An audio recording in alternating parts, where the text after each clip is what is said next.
Mesdames et messieurs, mes chers compatriotes, à l'instar de la communauté internationale, la République du Congo célèbre le 5 juin de chaque année la Journée mondiale de l'environnement. Lancée par l'ONU en 1972 à l'occasion de l'ouverture de la première conférence des Nations Unies sur l'environnement, la Journée mondiale de l'environnement met en avant chaque 5 juin un enjeu environnemental spécifique en vue de sensibiliser l'opinion publique à participer, chacun à son niveau, à l'effort collectif de préservation de l'environnement. Mesdames et messieurs, chers compatriotes, cette année marque le 30e anniversaire de la Convention des Nations Unies sur la lutte contre la désertification. À ce titre, l'édition 2024 de la Journée mondiale de l'environnement porte sur la restauration des terres, la lutte contre la désertification et la résilience à la sécheresse. Selon cette convention, jusqu'à 40% des terres de la planète sont dégradées, ce qui affecte directement la moitié de la population mondiale. Le nombre et la durée des sécheresses ont augmenté de près de 30% depuis 2000. La désertification et la dégradation des terres affectent non seulement l'intégrité environnementale de la planète, mais menacent également la stabilité sociale et la viabilité économique des pays. D'après l'Organisation des Nations Unies, 50 millions de personnes pourraient être déplacées au cours des 10 prochaines années en raison de la dégradation des terres arables. Sans une action urgente, la sécheresse et la dégradation des terres pourraient toucher plus de 3/4 de la population mondiale d'ici 2050. Partant de ce constat alarmant et de ces projections inquiétantes, la communauté internationale a proclamé la période 2021-2030, décennie des Nations Unies pour la restauration des écosystèmes en vue de l'atteinte des objectifs de développement durable. Ainsi, pas moins de 115 pays se sont engagés à restaurer à l'horizon 2030 entre 765 millions et 1 milliard d'hectares de terre, soit une superficie aussi grande que la Chine. Cependant, à ce rythme, l'objectif assigné ne sera pas atteint en 2030, car parallèlement, 12 millions d'hectares de terres productives se dégradent chaque année. Aussi, outre les États engagés, les Nations Unies invitent tous les acteurs, notamment les entreprises et la société civile, à s'associer pour accélérer la restauration et inverser une tendance qui n'augure pas d'un avenir viable pour nos enfants. Mesdames et messieurs, chers compatriotes, dans le cadre de la mise en œuvre de la Convention des Nations Unies sur la lutte contre la désertification et la dégradation des terres, des mesures décisives ont été prises par le gouvernement du Congo pour protéger, restaurer et gérer durablement les terres et les sols. Il s'agit notamment de la systématisation des études d'impact environnemental et social pour tout projet de développement et l'élaboration du schéma national d'aménagement du territoire et de la neutralité en termes de dégradation des terres. Il n'est nul besoin de rappeler que le premier rempart contre la dégradation des terres et l'érosion des sols demeure la préservation des forêts, des tourbières, des mangroves et de la végétation qui servent de fixateurs, de stabilisateurs et de fertiliseurs pour les sols. C'est dans cette optique que le Congo, pays à fort couvert forestier, a fait de la gestion durable des forêts son fer de lance pour lutter contre la dégradation des terres et les érosions.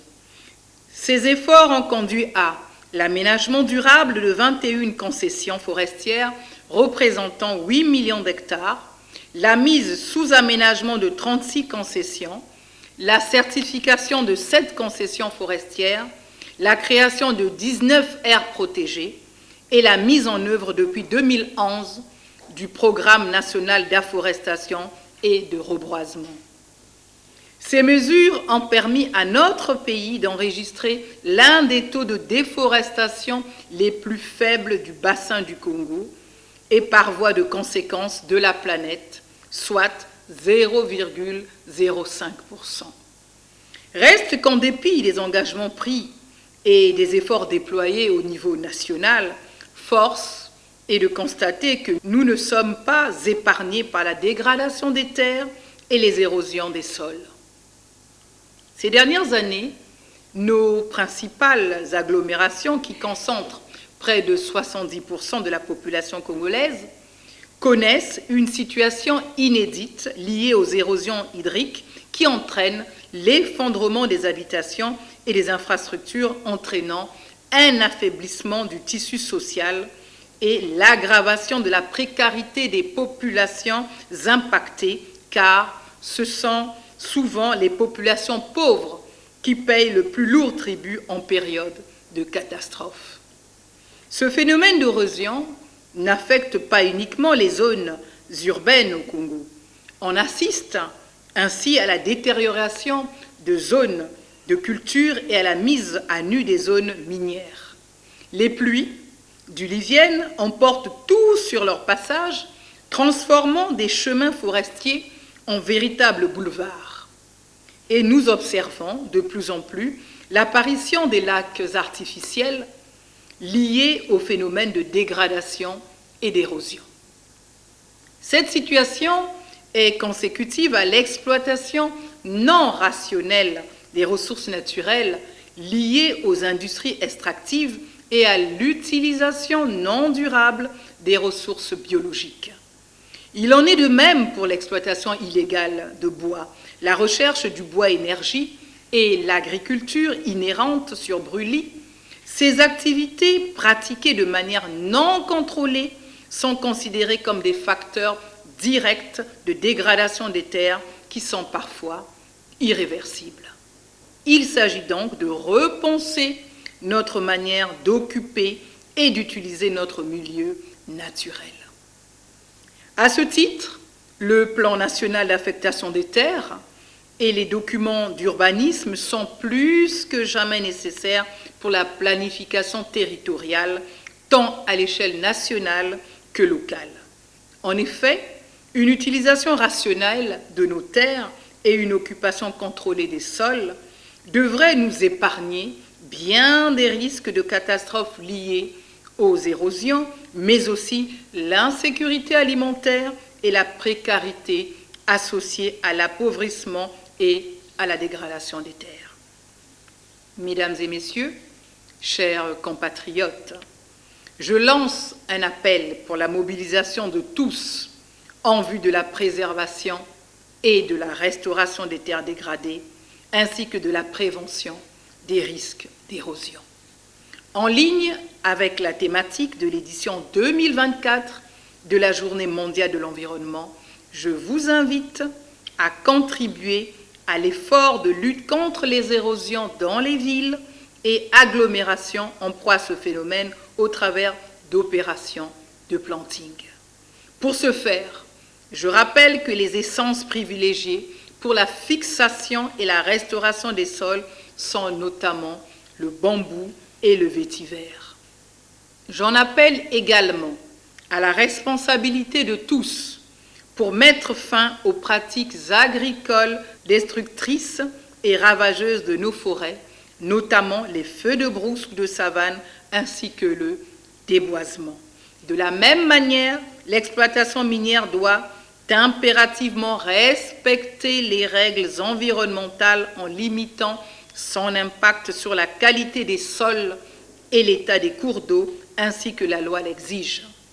Enfin, l'exploitation forestière doit obéir à la réglementation en vigueur dans notre pays, laquelle permet le respect du cycle de régénération des espèces pour que nous puissions disposer en permanence d'un capital forestier sur pied suffisant pour assurer notre développement durable. Loin d'être une contrainte, la restauration des terres est une solution pour redynamiser les écosystèmes et consolider le tissu économique et industriel de notre pays.